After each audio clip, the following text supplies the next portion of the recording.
1940-10-10-21 Prodi Aquaculture A1.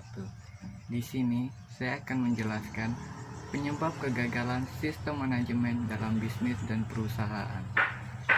Dalam menjalankan sistem manajemen bisnis pada suatu perusahaan, seringkali kita melihat adanya kegagalan. Berbagai macam kegagalan dalam sistem manajemen tidak terlepas dari faktor internal dan eksternal perusahaan. Berikut saya akan menjelaskan penyebab kegagalan sistem manajemen dalam bisnis dan perusahaan. Sebab-sebab kegagalan dalam penerapan sistem manajemen sangat banyak penyebabnya. Namun, saya akan menjelaskan dengan singkat dan yang biasanya ini sering dialami oleh kebanyakan perusahaan. Ada 4 sebab utama yang menyebabkan kegagalan sistem manajemen dan perusahaan. 1. Gagal dalam menetapkan tujuan dan menerapkan sistem manajemen. Kita harus mengetahui tujuan sistem manajemen itu apa. Apakah tujuan sistem manajemen hanya untuk memenuhi kebutuhan pelanggan atau sistem manajemen dalam bidang bisnis lainnya? Jika tujuan suatu perusahaan dalam sistem manajemennya untuk memenuhi kebutuhan pelanggan, maka perusahaan harus mengetahui kebutuhan pelanggan yang diutamakan itu apa, dengan mensurvei langsung ke pasaran yang Anda tujukan, dan jika Anda dalam bidang bisnis lainnya, apa tujuan yang harus dicapai dan bagaimana dalam menerapkannya. 2. Tidak memahami dan tidak menerapkan konsep utama atau komponen utama penerapan sistem manajemen. Dalam kegagalan sistem manajemen bisa disebabkan oleh kurangnya pemahaman, kurangnya penerapan dan manajemen perusahaan. Inilah yang perlu diperhatikan di dalam sistem manajemen perusahaan. Lalu perlu diperhatikan dalam suatu sistem manajemen adalah komponennya. Dalam menerapkan sistem manajemen adalah kerangka kerja. Kerangka kerja yang biasanya digunakan dalam sistem kerja adalah Deming Process, yaitu plan, do, check, dan action.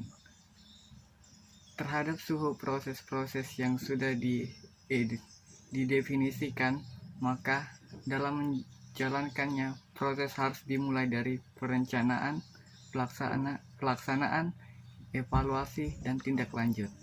Siklus ini dilaksanakan dari setiap proses-proses dalam suatu organisasi atau perusahaan. 3 komponen utama sistem manajemen, yaitu prinsip sistem manajemen, kerangka sistem manajemen, dan proses sistem manajemen. 3. Komitmen dan konsistensi yang kurang. Komitmen dari manajemen dan komitmen kepedulian semua anggota organisasi, level manajemen hingga level pelaksanaan di bawah itu biasanya kurang komitmen. Komitmen dan konsistensi ini yang sangat penting dalam menjalankan sebuah usaha yang sukses. Hanya pembisnis yang memiliki komitmen tinggi yang bisa berhasil menjalankan bisnis mereka. Dengan komitmen pada bisnis yang dikerjakan, maka kita akan bisa mengetahui apa saja potensi dan kekurangannya. Pada usaha yang dijalankan selanjutnya, tentunya kita lebih mengerti apa yang perlu dilakukan untuk meningkatkan potensi usaha dan memperbaiki kekurangan yang ada pada usaha tersebut. 4. Kurangnya pengetahuan tentang teknologi. Selama ini kita sudah melihat bagaimana cepatnya perubahan teknologi dan pengaruhnya pada dunia usaha. Mereka yang terlambat mengantisipasi perubahan teknologi akan tertinggal dan menjadi penyebab kegagalan usaha mereka. Kita tidak hanya bicara tentang pemasaran dan penjualan, tapi juga mengenali tentang memelihara hubungan dengan pelanggan. Salah satu contoh sebuah bisnis yang menggunakan teknologi untuk menyimpan database pelanggan mereka tentunya harus punya keamanan baik pada sistem mereka.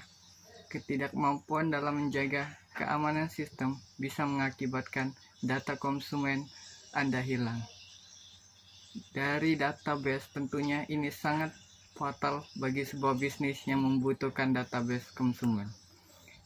Jadi dari kesimpulan itu dapat disimpulkan bahwa jika kita ingin menjadi seorang pembisnis yang berhasil dalam perusahaan, maka perlu memperhatikan sistem manajemen yang baik untuk mendapatkan suatu keberhasilan. Dari keberhasilan yang dicapai, perlu adanya komitmen yang tinggi dan konsistensi dalam menjalankan agar suatu perusahaan dapat bersaing di pasaran global, dan semua itu tidak terlepas dari perkembangan zaman yang menerapkan teknologi dan informasi yang baik. Demikian penjelasan saya pada hari ini. Saya ucapkan terima kasih.